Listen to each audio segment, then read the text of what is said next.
근데 모른 척하고 싹 가버렸어.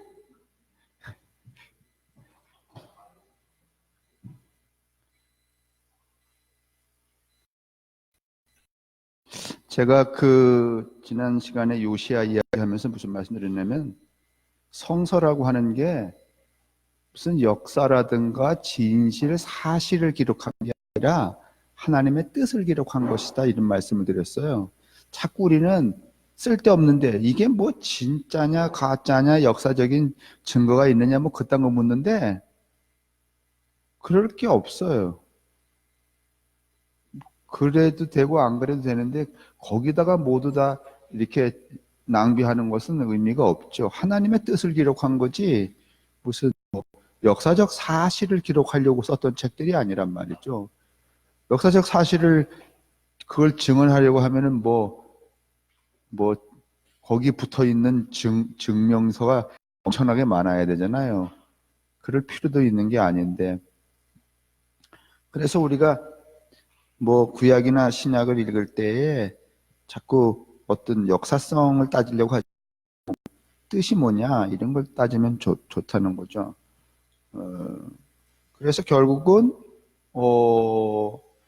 다 이제 아주 소멸되어가는 이스라엘 민족이 수천 년, 2500년 동안이나 민족성을 잃어버리지 않고 나라를 유지할 수 있었던 그 토대를 누가 놓았는가 하면 요시야가 놓았다는 거였고, 그 다음에 요시야가 그렇게 지나간 역사, 그 다음에 미래에 대한 희망을 기술하면서 다윗 왕, 솔로몬 왕을 폼나게, 다윗스럽게, 솔로몬스럽게. 그러니까 다윗이나 우리가 말하는 다윗이나 솔로몬은 정확히 말하면 누가 그려내는가 하면 요시야가 그려낸 거죠.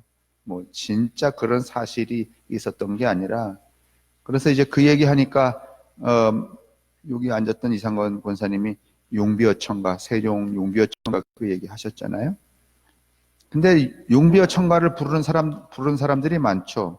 오늘도 제가 여기 페이퍼 하나 드렸는데 1980년 8월 6일 날, 80년 5월 18일 날 광주 사태가 일어났으니까 8월 6일이면 석 달 정도 됐는데, 석 달 지난 다음에 그때는 아직도 전두환 장군이었지 대통령이 아니었거든요. 근데 한국에 이름 있는 목사들 23명이 이 전두환 장군을 위한 특별 기도회를 열어요. 참네. 그래서 무슨 헛소리들을 하는가 하면 세상에 여러 곳에 있는 악을 곳곳에서 색출하여 뿌리채 뽑아주시니 감사하다, 헛소리하고, 그 다음에 당신이야말로 모세의 후계자 같은 여호수아 장군 같다, 뭐 이런 이제 나팔을 불어대기 시작을 하는 거죠. 그게 이제 이 목사들이었죠. 뭐 치명적인 어용이에요, 이게 사실은요. 그런 용기어천가를 부른다는 게 참 우매한 거죠.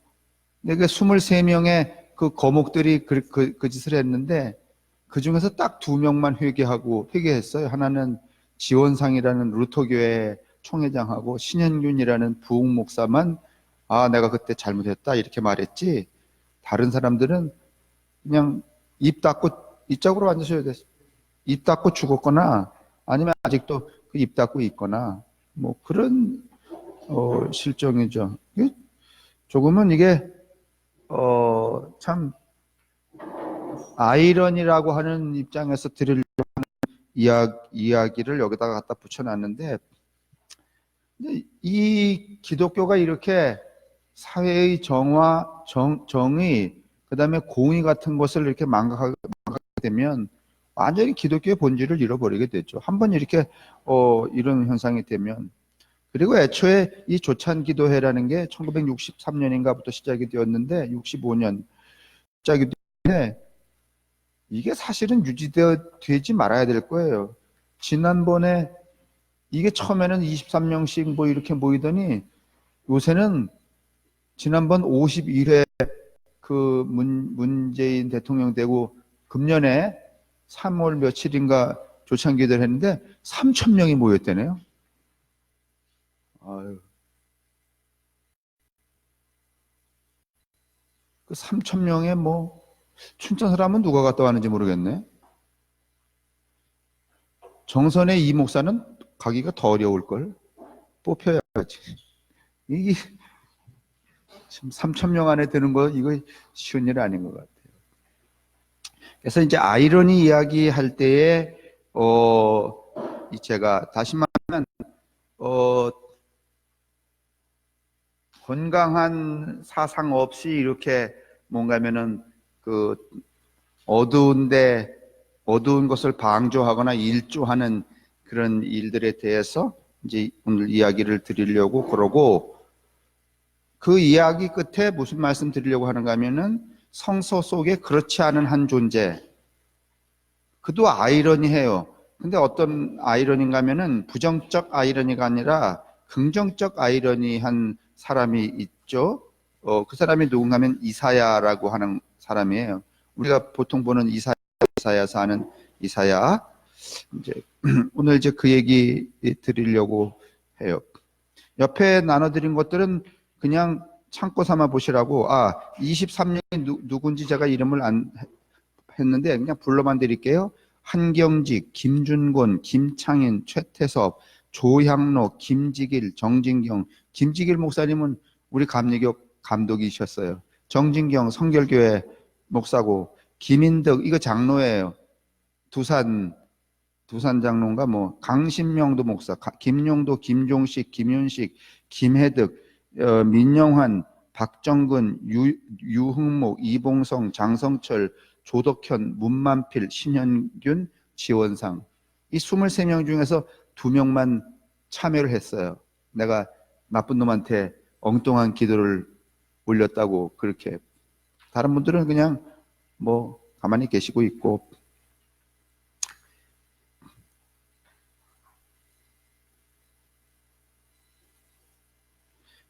세상 돌아가는 걸 그렇게 모르고서도 목사 노릇을 한다는 게 참, 그냥 했나요? 또 뭐 우두머리들을 하고 계셨으니까 참 그거의 아이러니죠. 자, 오늘 6강 하겠어요? 뭐 이렇게 슬슬 하다 보면 이 시간 금방 갈 것 같아요. 지난주 한 주 벌써 지났고 올해 벌써 오늘 6번째잖아요. 아이러니한 지식인 이사야를 말하려고 해요. 지금 법무부 장관을 하는 조국은 본래 학자. 우리 사회에서 이렇게 학자가 관료로 입각하는 일은 아주 흔한 일이 되었습니다. 그 개인의 입장에서 보면 자신이 쌓은 학문으로 사회에 기여할 수 있으니 그리 나쁜 일이라고 할 수는 없습니다. 국정을 책임진 사람의 입장에서는 재원을 하나 얻었으니 좋은 일일 겁니다. 그러나 이게 평상적인 상황에서라면 그렇게 긍정하고 넘어갈 수 있겠지만, 그러나 정권의 색깔과 학자의 학문적 견해가 다른 경우에는 심각한 구설수가 되기도 합니다. 예를 들면 문재인을 반대하던 사람이 문재인 정권에 강요로 들어가는 거, 이것도 참 이중적인 거죠. 반대했는데 들어가는 경우. 이 두 가지 사태는 대개 겹치는 경우가 많습니다. 정당성이 취약한 정권은 항상 그 약점을 보완하거나 무마하려고 방법을 찾을 것이고, 그 방법의 일환으로 소위 국민적인 이미지가 좋은 사람들을 자기 진영으로 끌어들이는 정책을 취하기 때문입니다. 이런 사연으로 양식 있는 학자가 정당성이 결여된 정권의 덫에 걸려든 경우가 심심치 않습니다. 예를 들면 이제 뭐 전두환 정권 같은 경우, 이제 물론 뭐 군인들을 많이 쓰긴 했지만은 부정직하니까 그 부정직함을 어떻게 좀 해결하려고서는 이제 학자들을 쓰는 경우가 있죠. 요즘에 뭐 국회의원들 자꾸 홍남기 그러잖아요. 홍남기를 춘천에 내년 국회의원에 나오게 해야 된다. 또 오늘 아침 신문에 보니까 홍남기가 나올 가능성은 빵이다. 이렇게 적고 있잖아요. 그러니까 이런 거에 이제 그 사람을 내세워야지만 뭔가 또 뭐가 되기 때문에, 여러분이나 저 같은 사람을 선택할 리는 뭐 거의 하늘의 별 5개쯤 따도 어려운 일이죠. 여기 책이 뭔가 하면 이규호라고 하는 이 교육부 장관, 통일부 장관, 그 다음에 교원대 총장 하셨던 분인데 이 양반이 일종의 철학자의 철학자. 이 돌아가시기 마지막에 쓴 책이 거짓말, 참말, 그리고 침묵. 이 짝이 아니시죠. 괜찮습니다.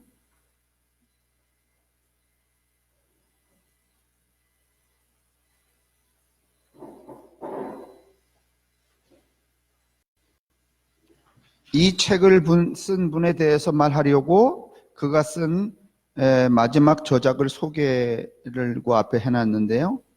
앞에서 말한 정당성 없는 정권이 덫에 걸려 들어가서 정당성을 만들어준 이해할 수 없는 지식인 가운데 한 분이 바로 이규호라는 분입니다. 저 나이 또래나 대부분 다 이규호 장관 아실 거예요. 통일부 장관도 하셨고 교원대 총장도 하셨으니까. 제5공화국 시절의 문교부 장관이었던 이규호 장관입니다. 전두환 정권의 태동은 뭐 더 말할 필요가 없어요. 정당성 없습니다. 대부분 이제 그때 성인이었던 분들이 여기 앉아 계시니까 바로 그 정권 초기에 우리나라 교육을 담당했던 최장수 장관입니다.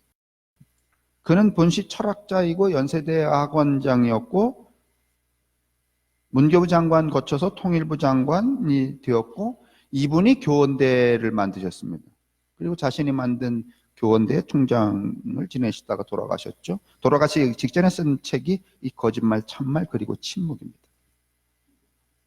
전두환 정권은 왜 그를 교육부 장관으로 기용을 했는가 하면 정당성이 없었던 정권인 관계로 그의 철학적 입이 필요했기 때문입니다. 이 이기호라는 장관이 쓴 책 중에 여러분 기억 읽으셨는지 모르겠는데 암과 함이라는 게 있어요. 마치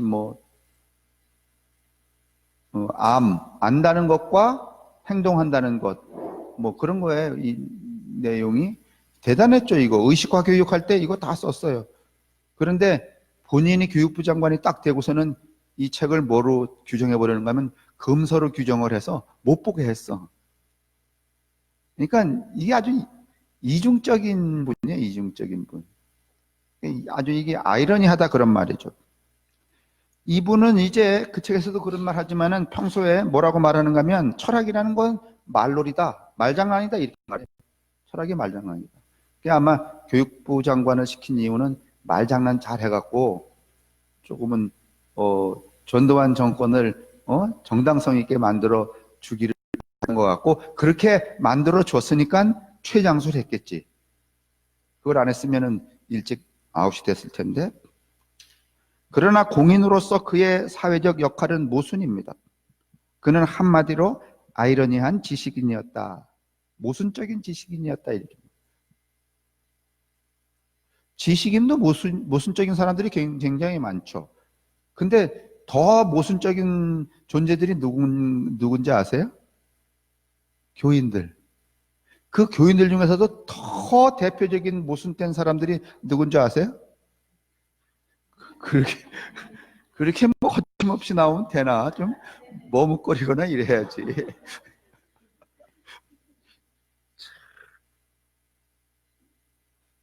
그 중에서도 가장 모순된. 그래서 여러분이 어제 그 홍천에 보셨던 그분들은 다를 빼놓고 그분들은 대체적으로 모순되지 않은 분들입니다. 그냥 생긴 대로 하는 꼴대로 살아가는 분들이에요. 아주 그 모순의 이 아이러니의 모순의 극차가 별로 없는 비교적 조금씩은 있겠죠. 근데 별로 없는 존재들. 그 밑에 보면 그는 당시 젊은이들에게 가장 영향력 있는 지식인 가운데 한 사람이었습니다. 그의 대표적인 암과 함은 당시 운동권 학생들에게 필독서였고 의식화 교재였습니다. 그러나 저도 그 이후에 어찌 본 것 같고, 그 전에 뭐 제가 봤던 것은 까닭도 없이 뭐 페다고지, 교육학, 뭐 이런 거였던 것 같아요. 왜 봤는지 모르겠어.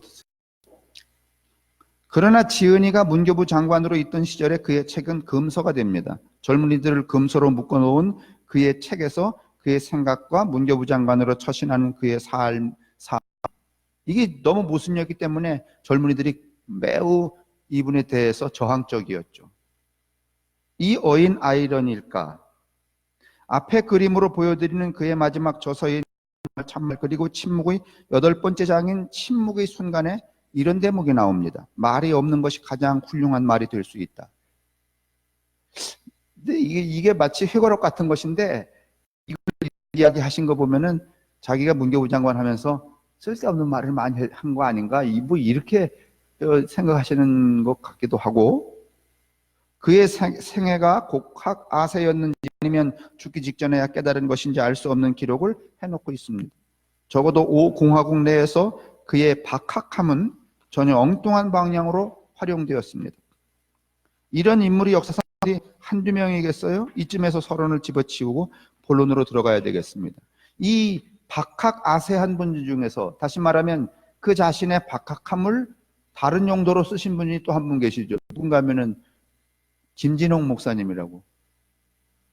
이분은 본래 뭔가 하면은 뭐 청계천에서 판자촌 이런 사람들하고 살다가 쫙쫙 남양만 가서 지내야 큰 교회가 이룬 다음에 이 이명박 정권 그때는 어디하고 결탁을 해요? 그렇죠. 정권하고 결탁하죠. 그래서 뭐가 되는가 하면 뉴라이트라고 하는 정치 권력의 괴수가 되죠. 이명박 정권 당시에 그 주변에 있는 인물들 중에서 김진홍 목사만 하루에 딱 말해서 동원할 수 있는 현금 능력이 400억 원이었대요. 그러니까 어느 은행이든지 누구에게 돈 좀 빌려주세요. 그러면 400억을 그냥 딱딱 받을 수 있는. 그 정도는 돼야 되죠. 이것도 이제 아이러니한 인물 중에 한 분이시죠. 오늘 제가 CBS 라디오 듣다 보니까 무슨 내용 나오는가 하면 그 소망교회에 김지철이라는 목사님 계셨는데 그분이 맨날 그랬대네요. 자기는 전별금 없이 뭐 조영기 목사님처럼 수백억 갖고 이런 거 없이 그냥 하겠다. 그런데 말은 그렇게 했는데 그게 아니래네 또.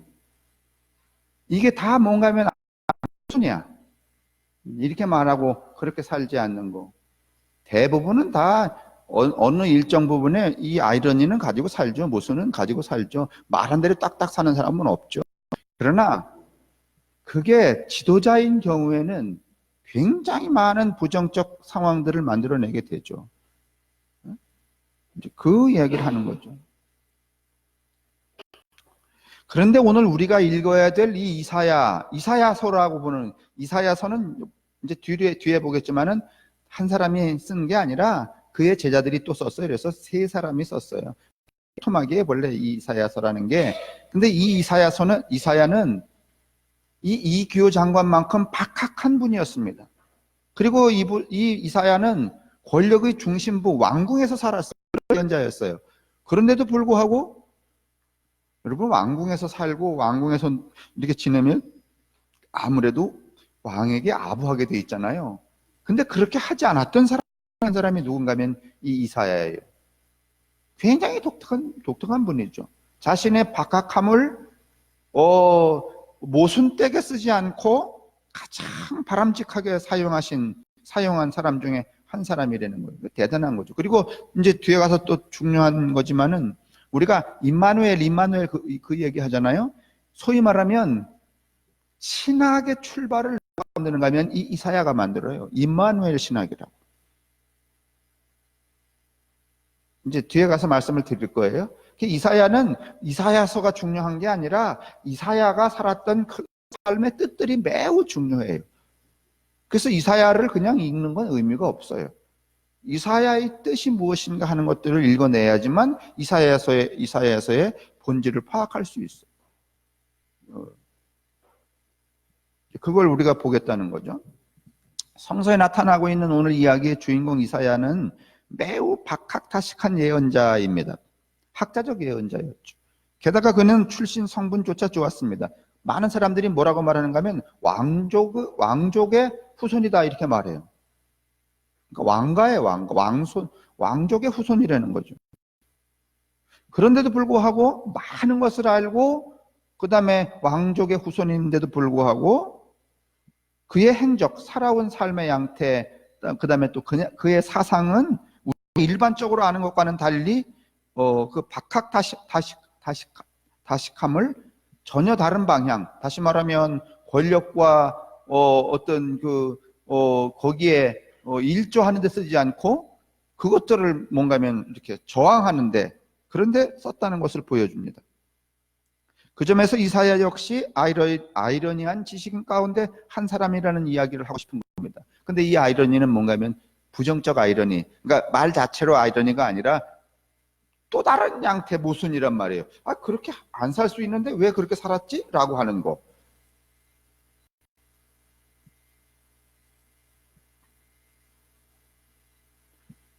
뭐 다 그렇진 않겠지만은 한 번도 청국장 소리는 들어봤지만 청국장을 먹어보지 못한 부잣집 아들이 빈민촌에 가서 빈민들 구제를 하기가 쉬울까요? 안 쉬울까요? 안 쉽죠. 그런 자식이 있으면 벌써 신문, 텔레비전에 막 어떻게 해요? 막 떠들썩하죠. 왜 그런가 하면 아이러니에 모순이기 때문에. 그럴 수 없는데 그러는 거. 그 사람이 누군가 하면 이 이사야라는 사람이에요. 그런 생각을 할 수도 없는데 어떻게 그런 생각을 할까요?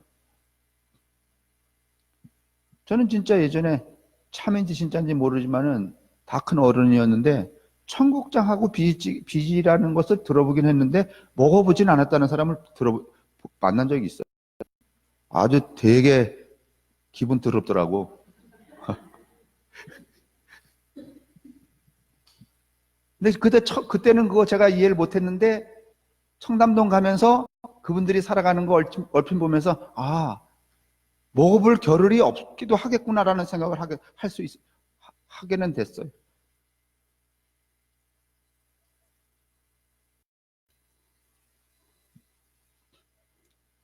그러나 앞에서 적시한 예의 인물인 이규호 장관과는 전혀 정반대로 박학다식을 활용했다.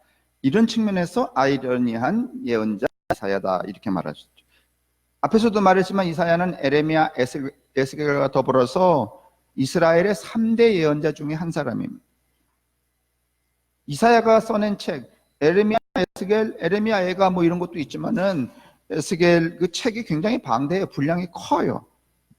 그 다음에 가장 오랜 시간 동안 활동을 했어요. 이스라엘이 망하기 전에서부터 이스라엘이 망할 때까지.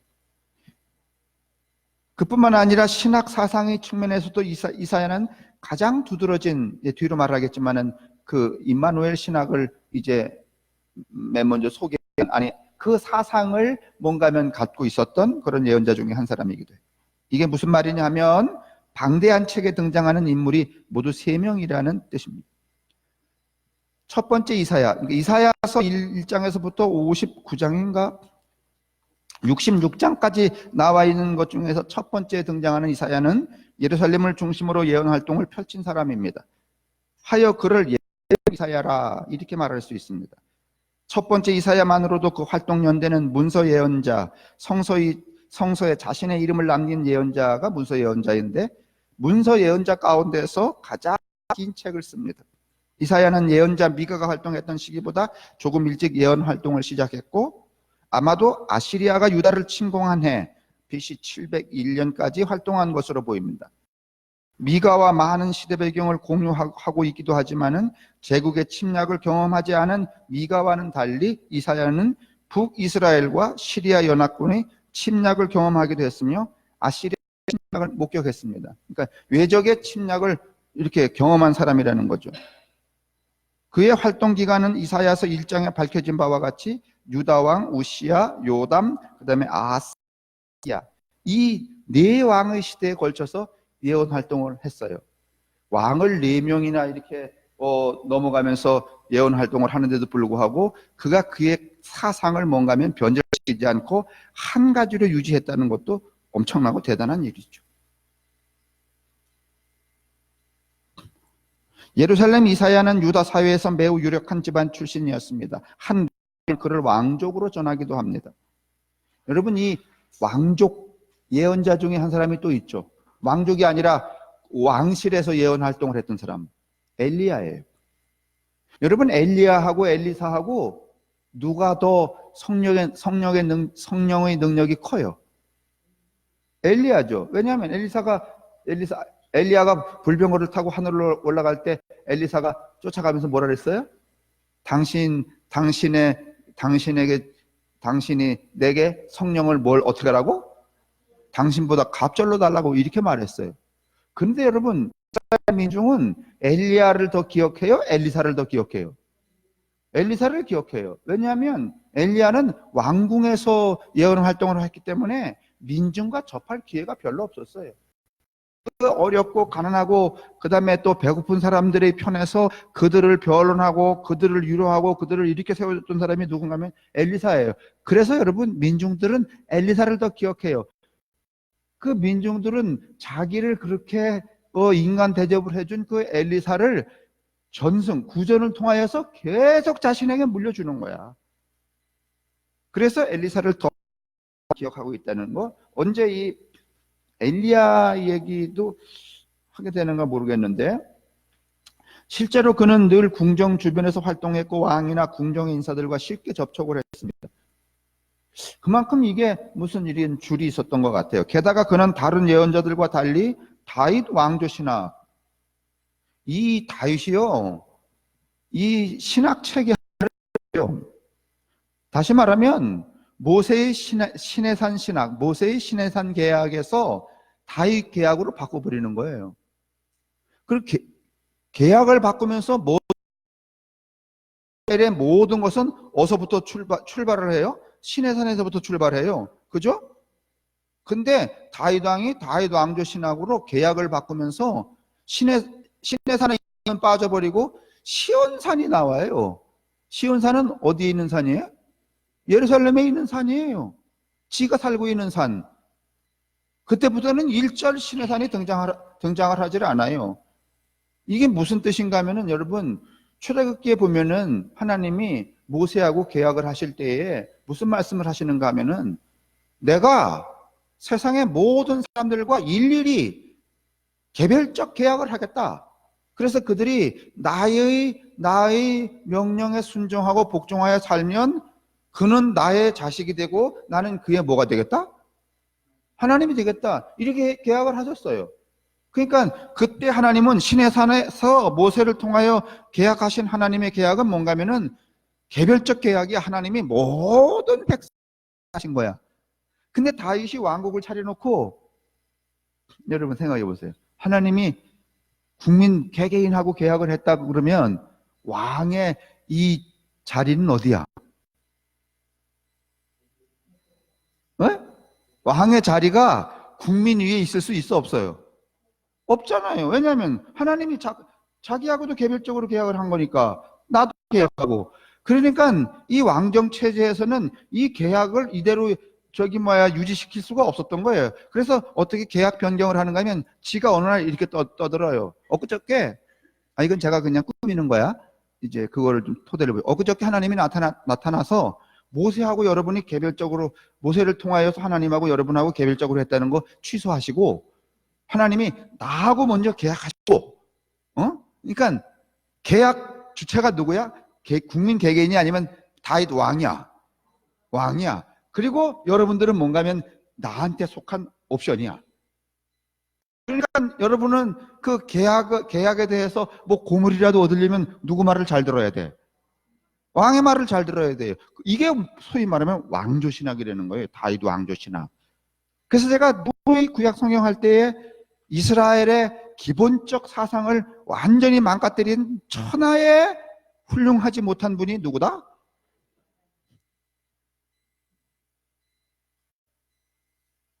그러니까 괜히 다윗 운운하지 마시라고요. 평등계약이었는데 불평등계약으로 바꿔버린 거예요. 이거를 누가? 다윗 왕이.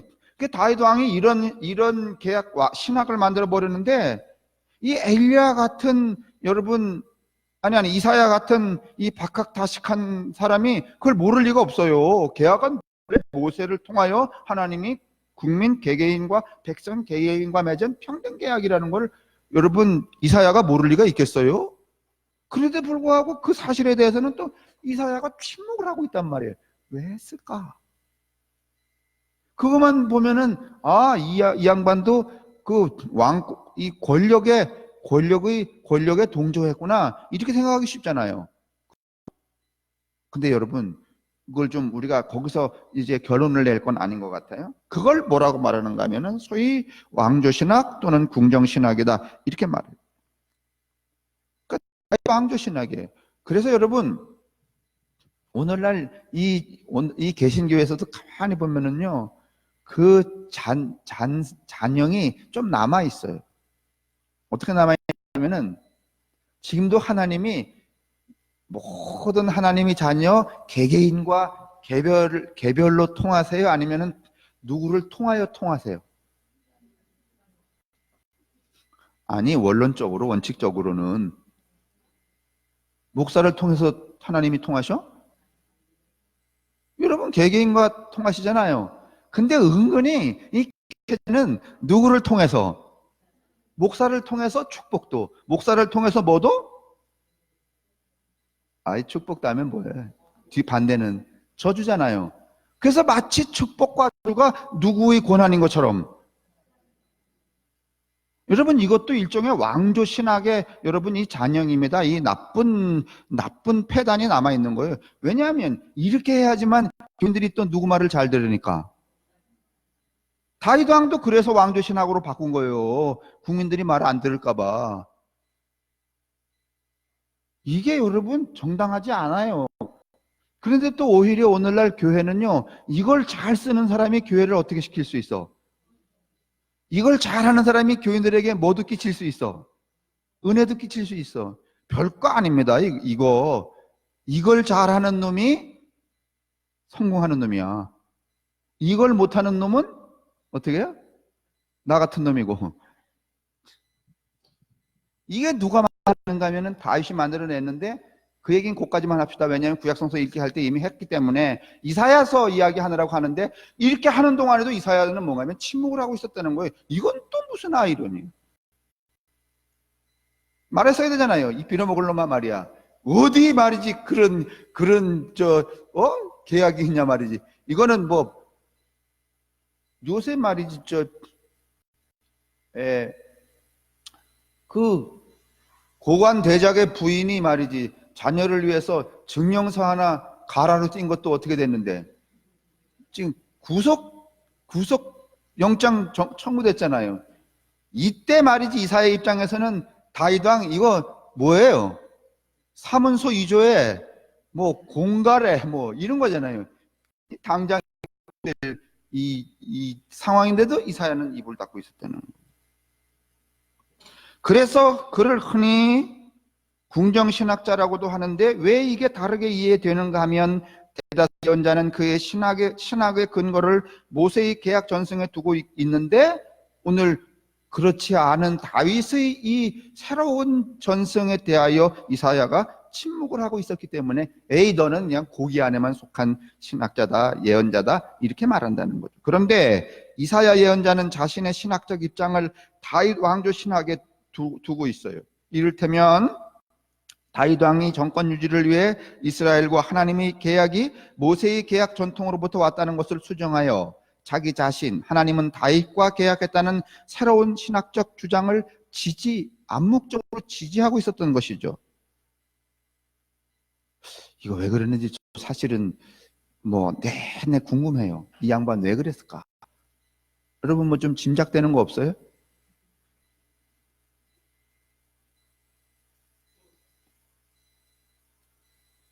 예. 예.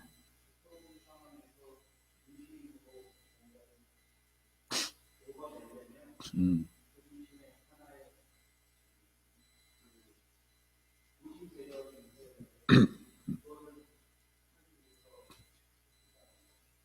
그래서 옳지 않은 것인데도 불구하고 지지했다.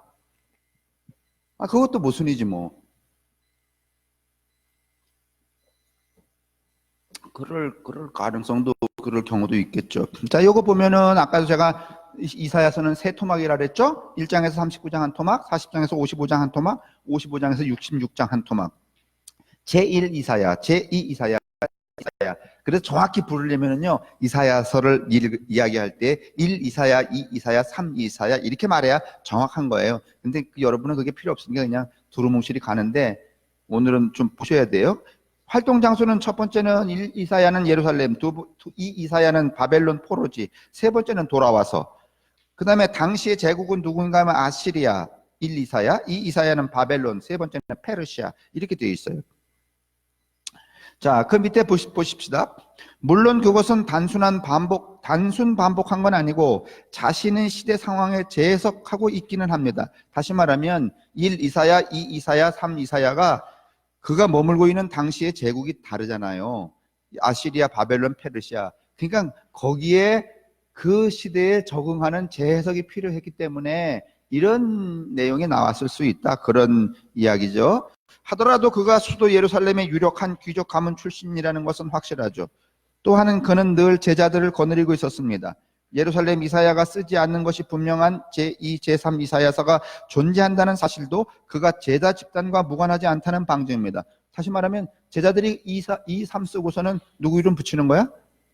그렇죠. 이사야 이름 붙이는 거죠. 예언자 가운데 비단 그만 제자들을 거느리고 있었던 것은 아닙니다. 그러나 그가 항상 제자들을 거느리고 있었다는 것은 그가 그만큼 경제적으로 안정적 지위를 누렸다는 것을 보여주는 거죠. 다 먹여 살려야 되니까. 게다가 그는 박학다식한 지식인이라고 이미 말씀드렸죠. 박학다식하다는 것은 구약 성서와 오늘날의 기독교 신학에 중요한 흔적을 남긴 신학적 거인이라는 말입니다. 이사야는 그냥 단순히 여러분 대부분의 예언자는 여러분 이 박학다식하고 그 다음에 또 이 권위 있는 집안에서 태어나요? 아니면은 무지랭이 배운 것도 없고 그냥 목화 털다가 아니면 뽕배다가 이렇게 끌려가는 사람들이 많잖아요. 예? 근데 이 이사야는 완전히 새로운 양태예요. 이렇게 모든 것을 두루 갖춘 인물이 왕권에 저항하는 예언자 역할을 했다는 것은 그의 존재의 특이성을 보여주는 것입니다. 그러니까 지지를 하면서도 저항을 했다는 거예요.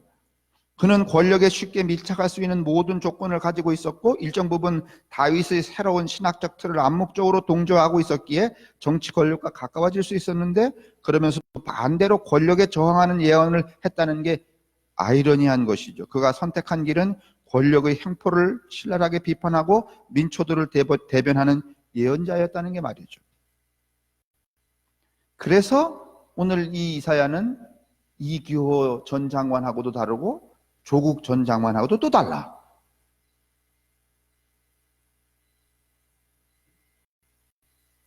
예언자들은 권력층과는 거리가 있는 배경에서 원래 출현을 했습니다. 따라서 많은 예언자들이 권력의 무능과 부패를 질타하는 것은 어쩌면 매우 자연스러운 일이었죠. 권력을 잘 모르니까.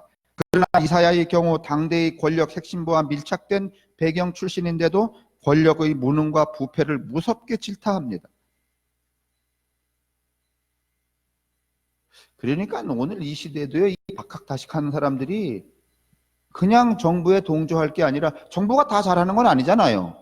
그죠? 그럼 잘못하는 건 어떻게 말해야 돼요? 잘못한다고 말해줘야 되죠. 그게 여러분 식자들이 해야 될 책무죠. 근데 그걸 잘 안 해요. 그러면 식자들이 안 하면 이 시대에 멀리 천국까지 말하는 대단한 식자들이 누구예요? 네? 아니 엊그저께 황재욱 장로님이 이어령 박사 그거 인터뷰 기사 보셨다고 그러면서 그 이야기들을. 근데 그래서 저도 얼찐 거 봤는데 그 이어령 박사 이 시대에 대단한 언어학자잖아요. 진짜 지식인 중에 지식인이에요. 지성인 중에 지성인. 그분이 뭐라 그러는가 하면은 이렇게 말하셨더라고. 앞으로 우리가 풀어야 될 숙제는 하나밖에 없다. 죽음. 그죠? 그러니까 아무리 위대한 학자라도 과학자건 어떤 학자건 죽음을 알아야 몰라. 예? 아니, 누가 증명해낸 사람이 있어요? 죽음은 이거다. 근데 그 죽음을 해놓고 했다고 그러면서 죽음 너머를 막 팔고 다니는 사람들 있잖아. 그거는 뭐 학자 중에 어떤 학자예요? 대학자지. 누구야 그거? 누구야? 국회의원? 목사. 나는 제가 볼 때는요, 이 사회의 학자 중에 대학자는 목사라고 봐. 왜냐하면 아무도 증언할 수 없는 거를 어떻게 하고 있으니까? 증언하고 있으니까. 안 그래요? 그러면 그 대학자들이 뭔가 하면은 날카롭게 이야기해야지. 이렇게 말이지. 전두환이가 저기 수만 명을 깔아뭉기고 3개월 만에 말이지. 그 대표들이 23명이 모여갖고서는 여호수아 같은 장군이시라고 나팔을 불어대는 이 대학자들은 뭐야 도대체? 뭐 그때만 그래요? 50회 조찬기도회 때 소강성 목사가 설교했잖아요. 에이, 글로 가면 또 정치로 가니까 그만둡시다. 이사야는 상당한 학문적 지식을 갖춘 지식인으로서 자신들의 이름을 남긴 큰 책을 남긴 대예언자들 세 사람 가운데서도 경우가 달랐습니다. 에레미야의 에스겔은 사제 출신입니다. 일반적으로 사제 출신이라면 비교적 권력층에 가까운 사람들이지만 이들은 당대의 권력과는 거리가 멀었습니다. 에레미야는 왕권에 의해 배제된 아나돗, 솔로몬 왕에게 파면당한 제사장 아비아달이 귀향을 갔던 곳으로 그곳에는 그 후손들이 살았습니다. 솔로몬은 아비아달 대신에 사독을 제사장으로 임명하고 그 후손들이 제사장 주류를 이었습니다. 거기에 사제였으며 에스겔은 이미 국권을 상실한 포로기의 사제였을 뿐입니다. 하지만 이사야는 바로 당대의 권력 핵심부에 밀착되어 있으면서도 바로 그 권력을 무섭게 질타했다는 것입니다. 어쩌면 이사야는 그 권력층 내부를 누구보다 잘 알고 있었기에 권력을 향해 훨씬 가혹하게 비판할 수도 있었을 겁니다.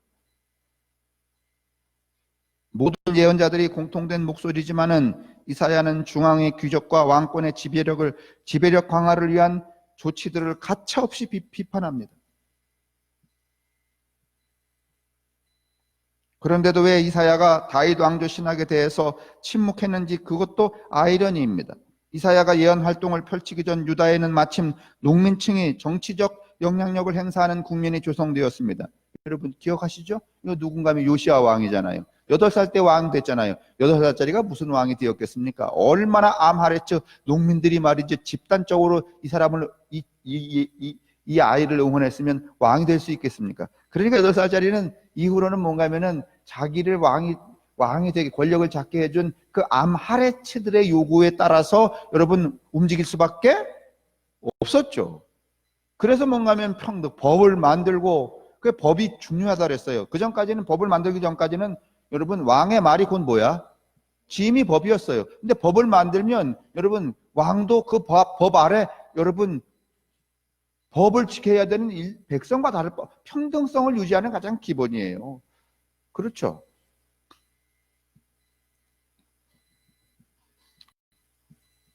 왕들은 농민들의 요구를 어느 정도 국정에 수용하지 않을 어느 정도가 아니라 뭐 모두였죠. 조세, 경감, 농지, 개간 등이 그것입니다. 그러나 왕권의 이런 반영이 농민층들에게 만족할 만한 것은 아니었습니다. 그것은 단지 민심을 달래기 위한 제스처였을 뿐이지 여전히 중앙의 권력과 왕권의 지배력 강화가 시도되었습니다.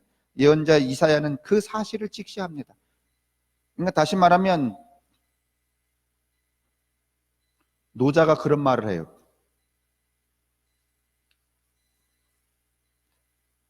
그 노자의 말이 지금 이 우리 사회에도 적용이 되는데 이제 이 정부가 뭐 그걸 노리고 하는 것은 아니겠지만은 이 사회복지 정책의 일환으로 노인연금도 주고 장애자 연금도 주고 실직연금도 주고 뭐 주는 연금이 굉장히 많더라고. 그죠? 그죠?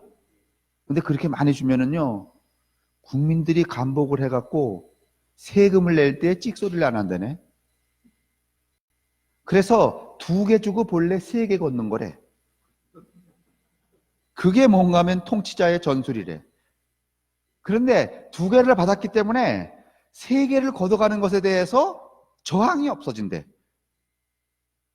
그래서 그런지는 몰라도 우리가 이렇게 연금을 많이 주는 대신에 지난해보다는 금년에 거둔 세금이 더 많아졌대고, 점점 더 세금의 확보량이 더 많아진다는 거잖아요. 몇 조 막 이렇게.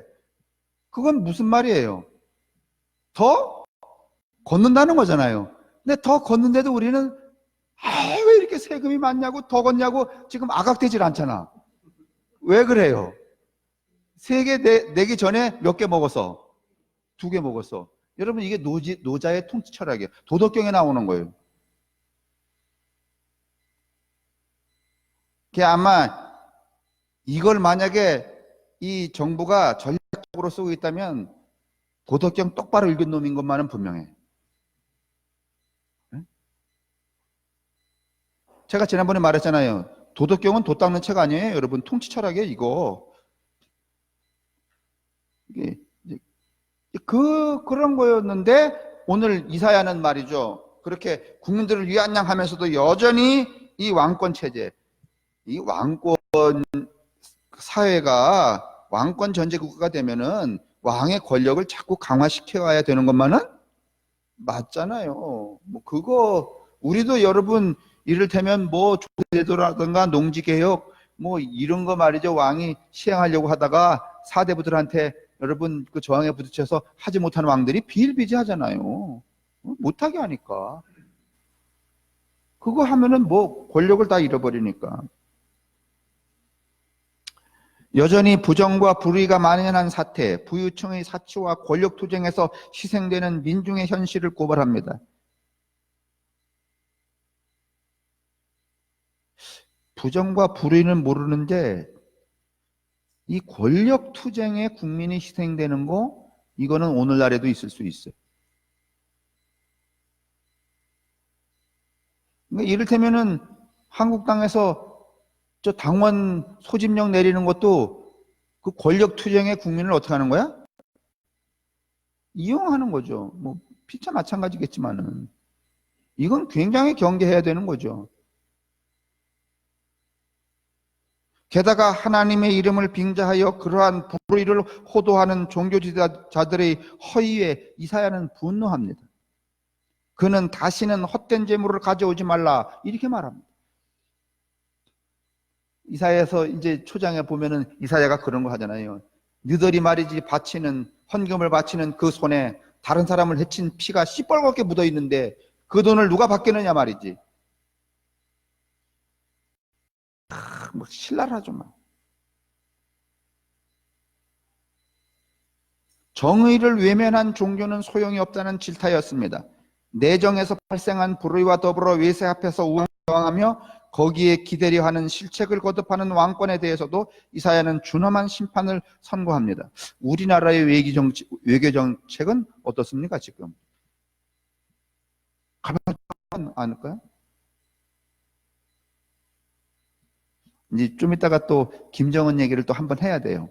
왜냐하면 이사야가 지향한 여러분 이 정치 지형도가 바로 그런 거고, 여기저기도 의지하지 말고 자주적 국가의 성립. 근데 이제 이 이사야는 뭐라고 말하는가 하면 그 자주적 뭐 블레셋이나 아시리아나 여러 데 믿지 말잖아요. 거기하고 어떻게 동맹을 맺어서 편안하게 살기를 기대하지 말고 이것들하고 뭔가 하면 관계를 끊고 오직 누구만 바라보고 하나님만 바라보고 자주적인 국가를 세우자. 이게 이사야의 이 주장이에요. 근데 그런 나라가 있죠. 뭐 쿠바 같은데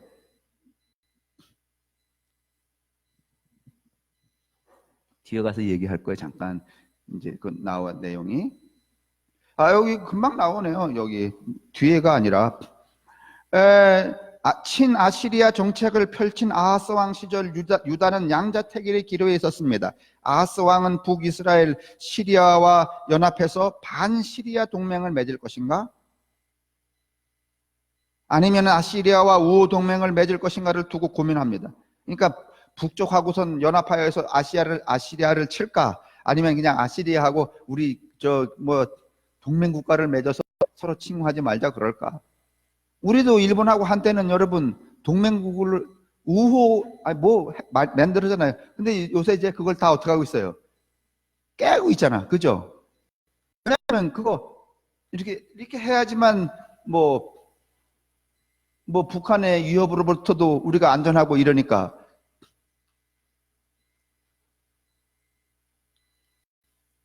근데 이사야는 그렇게 기대지 말라는 거야. 끼웃끼웃. 뭐 일본에 기대고 미국에 기대고 중국에 기대고 뭐 이딴 거 하지 말라는 거야. 아니면은 아시리아 그러나 이사야는 그 어떤 동맹도 맺지 말고 그걸 뭐라고 말하냐면 주권 자주 국가예요. 여러분 우리는 국가니까 국가의 주권이 있어야 되잖아요. 근데 우리 국가의 주권이 있는 것 같아요. 없는 것 같아요. 네?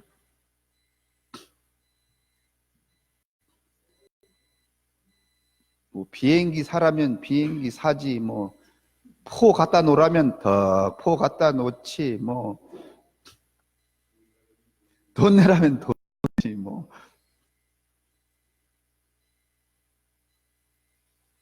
아니, 정확히 말하면 한미동맹 딱 그런 건 아니지만 한미동맹에 미군이 여기 와 있는 게 딱 우리만을 위한 거예요? 아니면 주도를 궁극적으로 자기들을 위한 거예요? 자기들을 위한 거잖아요. 근데 그거 다 어떻게 하라는 거예요? 방위비를. 우리 보고 내라는 거잖아요.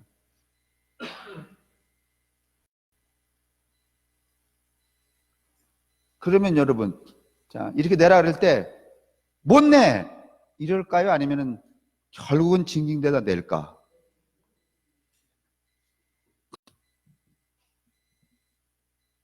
한 번에 내면은 또 국민들이 욕할 것 같으니까 어떻게든지. 근데 이게 지금 우리가 놓여져 있는 처지란 말이에요.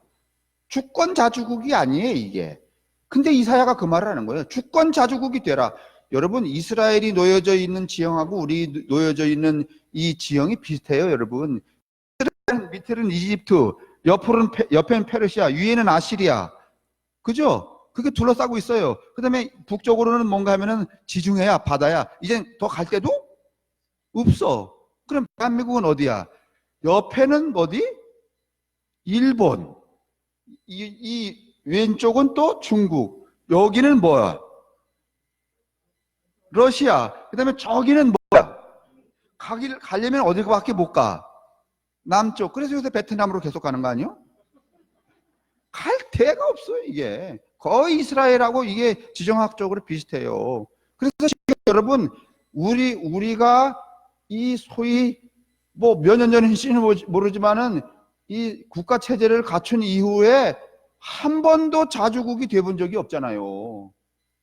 뭐 청나라, 명나라, 뭐 무슨 뭐 몽고, 뭐 거란, 뭐 일본, 미국. 언제 뭐 주권 자주국이겠어요? 오죽하면 왕의 옷 색깔을 입어 아니면은 중국 왕보다는 황제보다는 한 단계 떨어진 걸 입어야 돼. 그런데 이제 어느 날 세상에 시끄러워지니까 고종이 에이 쌍 너만 황제야? 누구도 황제야? 나도 황제. 그래서 고종이 뭐라고 해요? 지를 고종? 황제라 그랬으면 뭐해? 얼마 살지도 못했잖아요. 나라가 홀다닥 망해버렸는데 말이죠. 근데 벌써 여러분 서기전 700년경에 이사야가 그런 지정에 놓인 이 유다를 보고서는 뭐라고 말하는가 하면 주권 자주국가가 되라 이렇게 말했다. 그러니까 이사야가 다윗이 하나님과의 계약을 변조 위조해서 왕권을 강화하는 것을 암묵적으로 지지한 것도 가만히 보면 그것보다는 더 큰 가치를 위해서 그걸 그냥 패스했을 가능성도 있을 수 있어요. 가능성이야 이게. 그런 거 뭐 지금 나는 누구도 그런 가능성을 말한 사람을 본 적이 없고 그냥 오늘 우리끼리 처음으로 역사적으로 이 가능성을 발설하고 있는 거야. 세상에 어느 목사가 이런 이야기를 발설할 수 있겠습니까? 필요도 없는 이야기를 그냥 우리나 하지. 근데 가능성이 잘 몰라요. 그 어떤 동맹도 맺지 말고 하나님만을 믿으라 강조합니다. 히스기야 왕 시절에도 이사야는 이집트와의 동맹의 위험성을 경고했었습니다. 약소 국가의 통치자로서 유다 왕들은 전체적 동맹을 통해 위기와 위험을 극복하려고 했었습니다. 약소국의 그것이 현실적 대안으로 보였기 때문이죠. 저는 이걸 보면서 남북의 열강을 대하는 방법을 생각하게 됩니다. 여기까지만 쓸게요. 생각하게 된다는 거예요.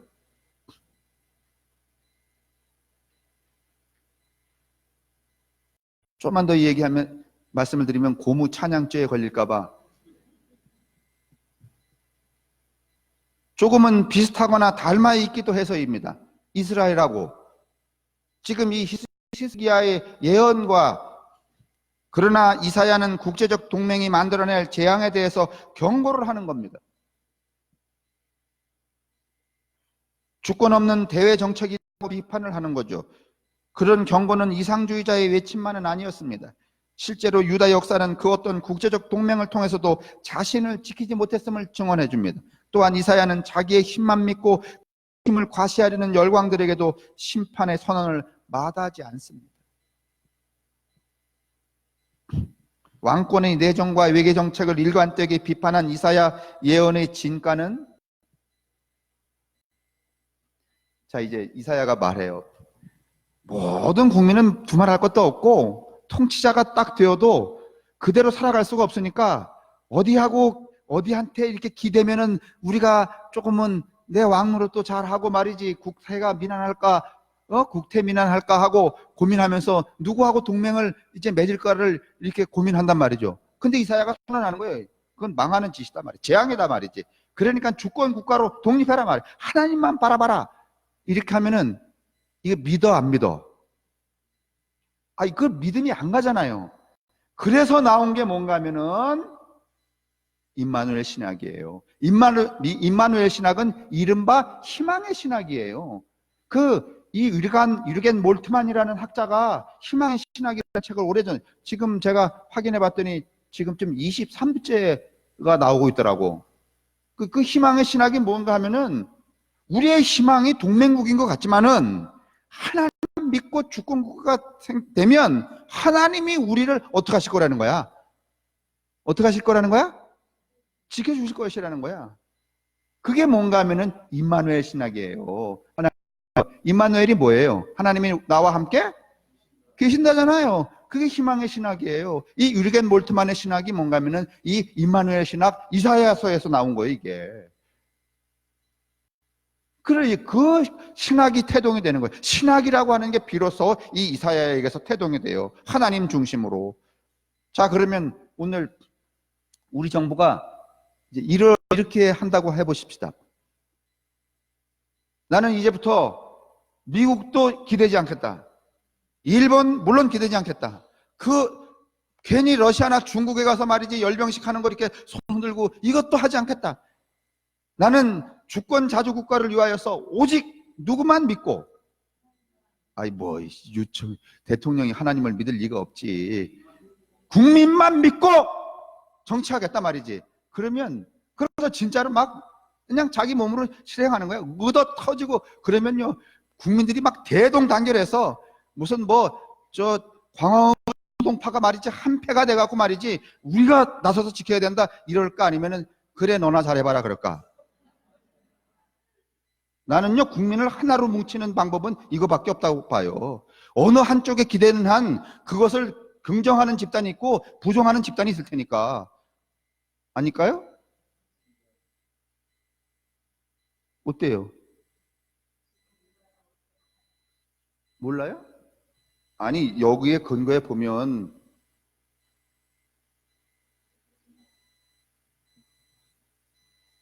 가르쳐줄 처신머리가 돼야지. 그냥 이 얘기가 나왔으니까 지금 이사야가 그거 얘기하는 거예요. 그래서 그거 잘 안 믿을까봐 뭔가 하면은 그렇게 하면 하나님이 우리를 지키신다는 거예요. 임마누엘. 거기서 임마누엘이 나오는 거예요. 하나님이 우리를 지키신단 말이죠. 국민 여러분, 나는 이제 지금까지 이 5,000년의 역사가 참 부정적으로 가져왔던 이 열강에 기대고 동하는 이런 정책을 펴지 않겠단 말이지. 다 끊어버리고. 그러면 공부를 해야지. 어디가 해야 될 것 같아? 어디가 해야 돼요? 에? 교회?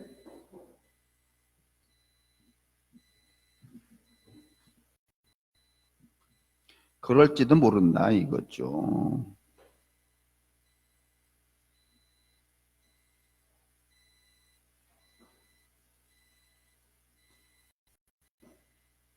주권 없는 대외 정책이라고 비판을 하고 그렇게 이상주의에 멈춘 게 아니라 실제로 역사가 증명하고 있고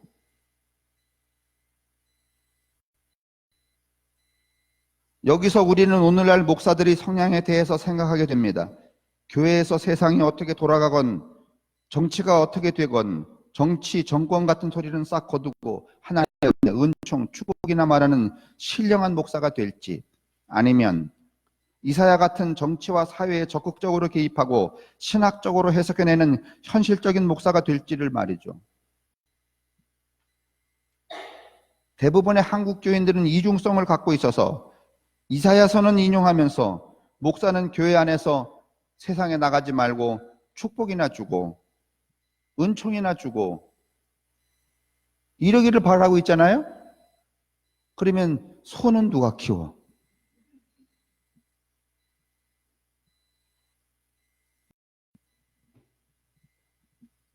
그러니까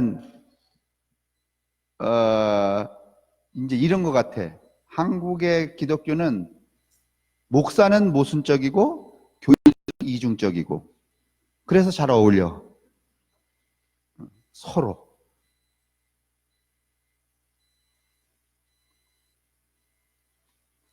이사야서는 인용하면서 이사야의 눈에도 이스라엘의 상황은 절망적이었지만은 그는 희망의 말을 전합니다.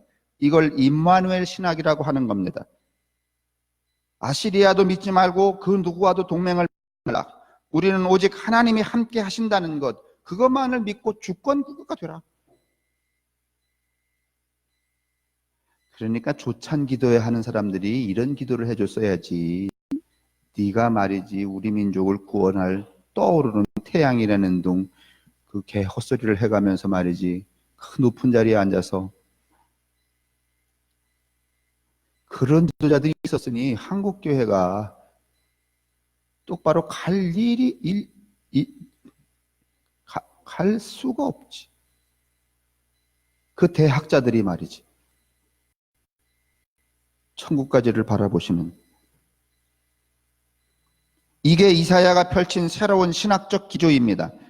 이사야는 동시대의 예언자로 농민 출신이었던 미가와는 달리 거룩한 도성 예루살렘의 신학을 펼치고 다윗 왕조 신학을 옹호했죠. 지방의 농민 출신이었던 미가는 권력의 중심지 예루살렘에 대해서 어떤 연민의 정도 없었습니다. 아는 게 없었으니까 말이죠. 그는 부패하고 예루살렘이 무너지고 없어져야 할 도성으로만 보였죠. 하지만은요, 이 이사야는요, 이사야의 임마누엘 신학은 다윗 왕조의 예루살렘을 중심으로 이 예루살렘, 회복된 이 예루살렘이 희망으로 가야 한다는 그 일종의 역설적 신학을 지금 펼치고 있는 거예요, 이게.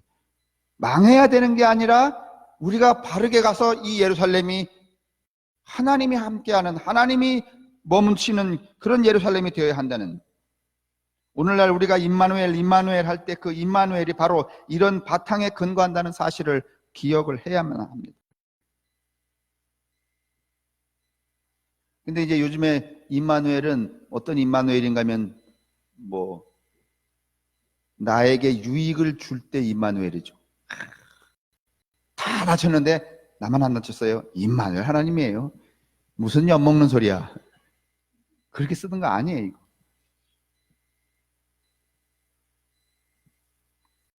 그러나 이사야가 외친 희망의 선언으로서 임마누엘의 신학은 당대의 왕권을 정당화하거나 강화하는 것과는 상관이 없었습니다.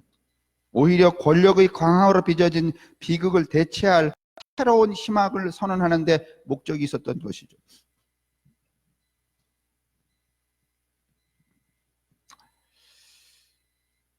그래서 생각하기를 아마도 그가 왕좌에 침묵한 이유는 미래에 걸어두는, 미래를 희망하는 이 임마누엘 신학으로 가기 위한 큰 걸음 때문이 아니었을까.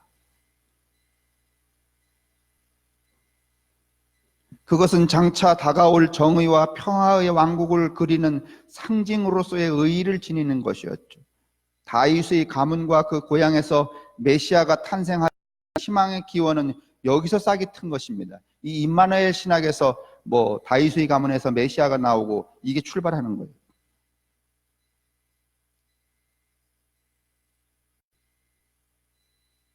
다시 말하면 아이러니하게 살았던 이사야의 예루살렘 삶 속에서 우리가 오늘날 신앙의 기본으로 삼는 다윗의 후손인 예수가 탄생했다는 말입니다. 그러니까 이 이사야라는 분이 예전에 있었던 그냥 한 사람의 예언자가 아니라 오늘 우리에게 우리의 신학적 토대에 기여하는 바가 얼마나 크냐 그런 말입니다. 그 다음에 신학적 토대에 기여하는 바가 있지만은 오늘 우리가 놓여져 있는 신학 외에 우리 사회 현실에도 저는 시사하는 바가 크다고 봐요. 주권 자주국가. 오늘날 이 국가에 있어서 하나님은 누구예요? 백성이죠. 국민이잖아요. 국민만을 믿어야 돼요. 난 그거 쉬울 것 같아요. 나 이제부터 국민만 믿겠단 말이에요. 미국도 안 믿고 다 안 믿겠다. 사드 갖다 놓으라 그래도 나 여러분 말 들어보고 다른 투표는 안 해도 이런 건 투표를 하는 거야.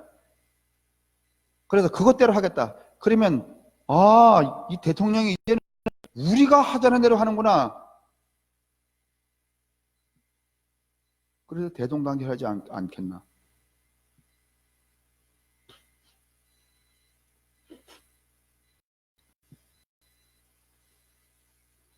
그러니 이사야가 우리에게 얼마나 큰 것들을 제공하고 있나. 여기서 메시아를 기다리는 표상으로서 다윗 왕과 예루살렘은 억압적 왕권의 상징이 아니라 정반대로 하나님이 함께 하신다는 표상으로 뒤바뀐 의미를 지니는 것이죠. 그러니까 이사야는 다윗과 그의 폭압적이고 권위적인 정치를 되레 하나님이 하셔야 하는 당위의 재료로 쓰고 있는 거죠. 그러니까 악한 것을 선의 교훈으로 삼고 있다, 그런 말로 할 수 있죠. 아마 이래서 이사야는 다윗이 새롭게 급조한 다윗 왕조 신학에 대해 함구하고 있었지 않았을까. 이사야는 다윗의 그런 작태를 정당화하고 인정했던 게 아니고 그것을 비판하고 장차 다가올 낙원의 새로운 세계를 그려냈다는 거죠. 그것은 또한 억압적 권력에 희생당한 민중들의 꿈이기도 했습니다. 바로 그런 꿈을 이사야가 예루살렘 한복판에서 그려낸 것이죠. 세상의 한복판에서 말입니다.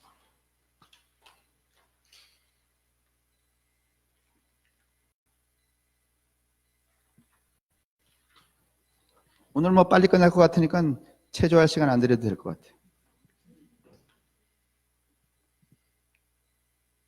그러니까 우리가 그냥 이렇게 교회에서 목사님 설교로 이사야 또는 이사야서 듣던 거하고 이사야를 이렇게 통찰하는 것하고 조금 사정이 달라지죠? 야, 이런 인물이었구나.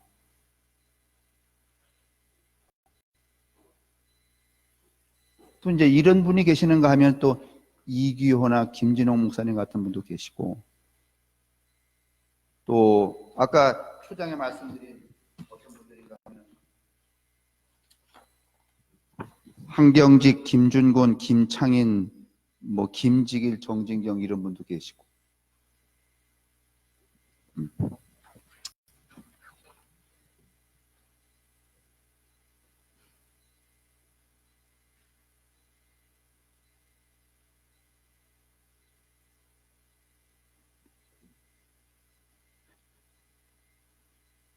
우리가 지금 우리 이 기독교 현장에서 가장 존경할 만한 그런 분이 누구신가요? 요즘에?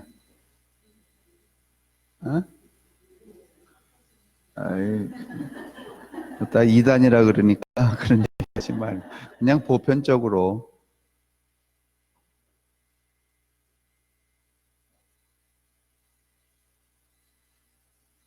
그래도 뭐 한경직 목사님이 도전 기도해서 뭐 전두환을 뭐 어쩌고 저쩌고 했다고 하더라도 그래도 그분의 그 개인적 삶의 행적은 그렇게 욕망으로 뒤범벅된 사람 아니었잖아요. 비교적 뭐 돈을 어마어마하게 요새 뭐 조영기 목사님 존경하는 사람이 있나요?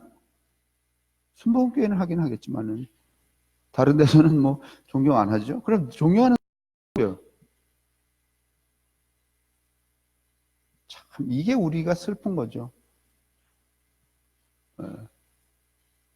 제가 만난 분 중에서는 그 모세골 교회 하다가 그만두신 어, 임 음? 이명수라는 목사님이시죠. 대한민국에서 가장 큰 교회가 영락교회죠.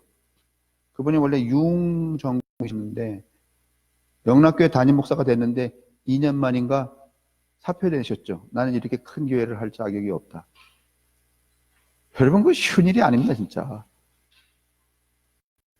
된 교회에서 나 이렇게 큰 교회 할 자신이 없다고 사표내는 일도 어려운데 수만 명 교회에서 그게 쉬운 일이에요. 그리고서는 저 양평에 그 산을 하나 사가지고 가서 농사 지면서 모세골, 모든 사람이 새로워지는 골짜기, 그래서 모세골이라는, 거기 가면 방도 있고 여러분 머무를 수 있습니다. 뭐 특별하게 가르치는 것도 없습니다. 그냥 아침 밥 먹고 거기 가면 집사 권사 이런 거 없습니다. 그냥 다 형제님 자매님. 목사도 5년 하고서는 내려왔다가 다시 또 올라갈 수 있고.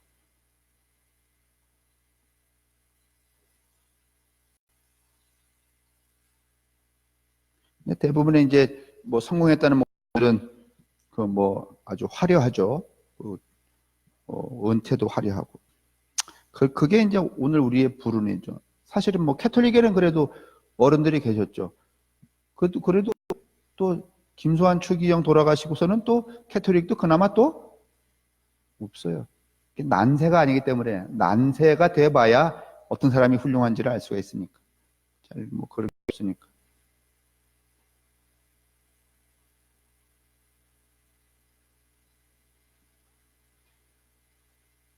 그 뭐 제가 자주 저기 예동산 김태환 장로님 이야기하면서 다일 공동체 얘기는 제가 많이 말씀을 드렸기 때문에 뭐 그렇고 하여간 그렇게 뭐 이름 한번 냈다가는 다 그렇게 소멸되고 말았죠. 이로 보건대 이사야가 굳이 예루살렘과 다윗 왕을 낙원의 표상으로 내세운 것은 바로 그가 서 있던 자리를 밝혀주는 동시에 희망의 표상을 통해 거꾸로 질타하고자 했던 대상이 누구인지를 더욱 선명하게 보여준다 하겠습니다. 앞에서 이사야는 박학다식하고 권력의 복판에 있었던 가문도 훌륭한 출신이라 했습니다.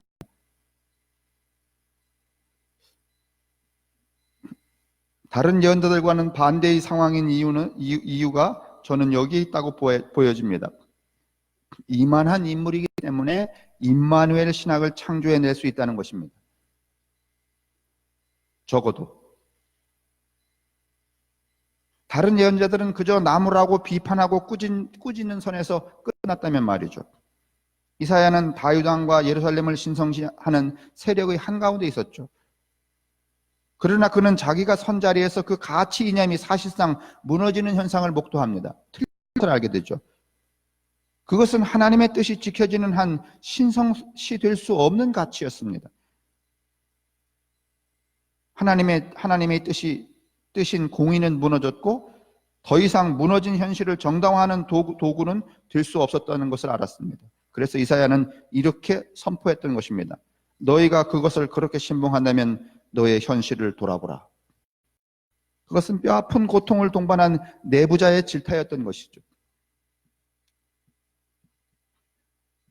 여러분 지금도 내부 고발자 제도가 있지만은 내부 고발자를 고발을 하면은 가만히 두나요? 아니면 어떻게든지 찾아내나요? 요새는 내부 고발이 아니라 뭐 검찰기라는 거 있다면서요. 근데 그건 어떻게 알아내는 거야? 막 뭐 가족 이름까지를. 진짜.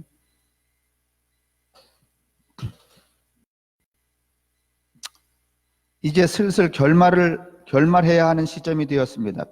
맨 앞에 이야기로 돌아가서 자신의 식견을 믿고 권력의 울타리 안으로 뛰어든 경우와 그와는 정반대로 권력의 울타리 안에서 쌓은 자신의 식견으로 그 권력을 부정해야 하는 경우, 그러니까 자신의 그 박학다식을 권력에 동조하는 경우와 그 권력 안에 있으면서도 불구하고 자신의 박학다식함을 그 권력을 질타하고 부정하는 경우, 그 어떤 경우도 쉬운 일은 아닙니다. 그러니까 이교 장관처럼 사는 일도 쉽지 않고 그 다음에 이사야처럼 사는 일도 쉽지 않습니다. 그리고 그 결과도 예측하기는 어렵습니다. 오늘 일어나는 문재인 정권의 검찰개혁 사태를 보더라도 그렇죠. 과연 조국의 칼이 미래의 우리나라에 국민들에게 약이 될지 독이 될지를 정확하게 짚을 수 있는 사람은 없습니다. 그냥 그렇다고 믿는 신념만 있을 뿐이죠. 자신의 식견을 믿고 권력의 울타리 안으로 뛰어든 경우라면 10중 8구는 그 권력의 포섭이 됩니다. 호랑이를 잡으려면 호랑이 굴로 들어가야 한다고 하지만 대개는 허언에 불과합니다. 말은 그렇지만 호랑이 굴로 들어갔다는 놈을 들은 적이 없습니다.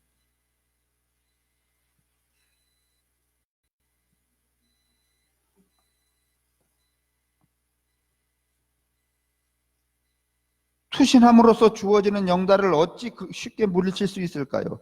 반면에 울타리 안에서 쌓은 식견으로 그 권력을 부정해야 하는 경우라면 10중 8구 가시밭길일 수밖에 없습니다.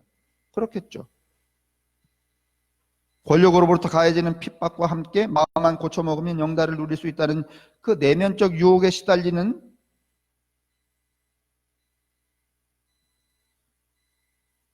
자신과 싸워야 하고, 그러니까 이중의 고통을 겪을 수밖에 없겠죠. 그러니까 그렇기 때문에 내부로부터의 변화는 외부로부터의 변화보다 더 어려운 법이죠. 그러나 건강한 자신의 식견으로 볼 때 변화하지 않고서는 희망이 없다고 볼 때 어찌해야 할까요? 누군가는 아름다운 왕따가 되겠다고 말했던가. 그래서 이 왕따 얘기가 나왔기 때문에 또 왕따였지만은 왕따를 극복한 사람 얘기도 하나 하려고 그래요.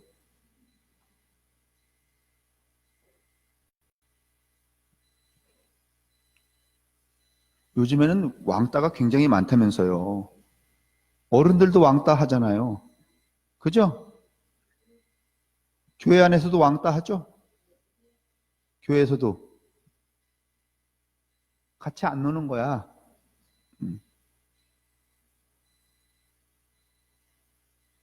이게 사실은 이 왕따가요, 암묵적 살인이야. 따지고 보면 정당화될 수 있는 근거 없어요. 자신이 살고 자신이 속한 집단에 살기 위해서 내부로부터의 잘못된 것을 타파하지 않으면 안 됩니다. 주저앉는 것은 공멸을 재촉할 뿐이죠. 더욱이 잘못된 것을 감지한 당사자가 책임 있는 지도자의 일원이라면 그 선택은 더욱 분명합니다. 출발의 용단이 어려울 뿐 그 앞날이 마냥 가시밭길인 것만은 결코 아닙니다. 이사야가 꿈꿨던 희망이 메시아 대망으로 오늘날까지 사람들이 마음 가운데 살아 움직이는 현실은 결코 좌절될 수 없는 우리의 희망을 일깨워줍니다. 그러니까 오늘 우리가 흔히 다른 거 믿지 말고 하나님만 믿어라 하는 말도 누구부터 출발한 거야? 이사야부터 출발한 거야. 다른 데 기대해서 너의 안위를 도모하지 말고 자주적으로 살아라. 이 말을 좀 이렇게 개별적으로 바꿔버리면 우리 개개인에게 뭐라고 말하는가 하면 너 자주적인 인간이 좀 되라, 그런 말하고 똑같아. 자주적인 인간.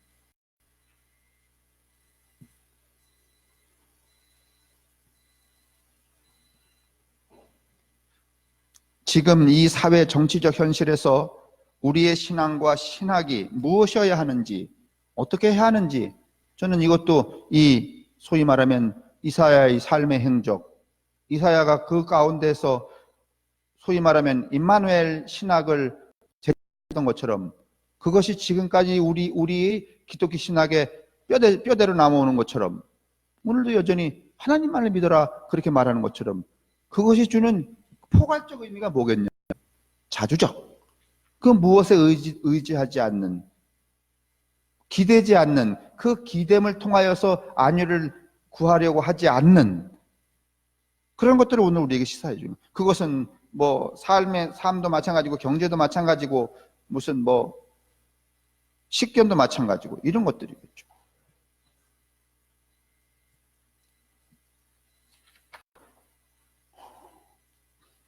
이제 결론적으로 말씀을 드리면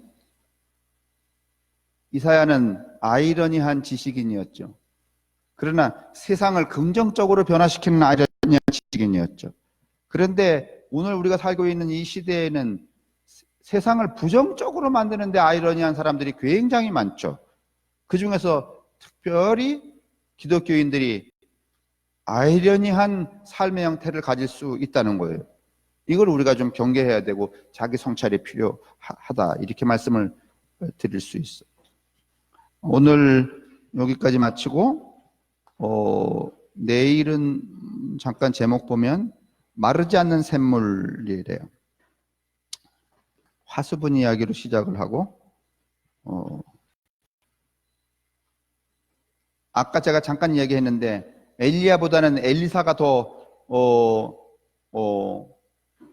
위대한 예언자로 구전되는 이유를 제가 잠깐 이야기했는데 그래서 내일 이 마르지 않는 샘물 과부의 기름병 얘기를 근거로 해서 말씀드리려고 오늘 수고하셨습니다.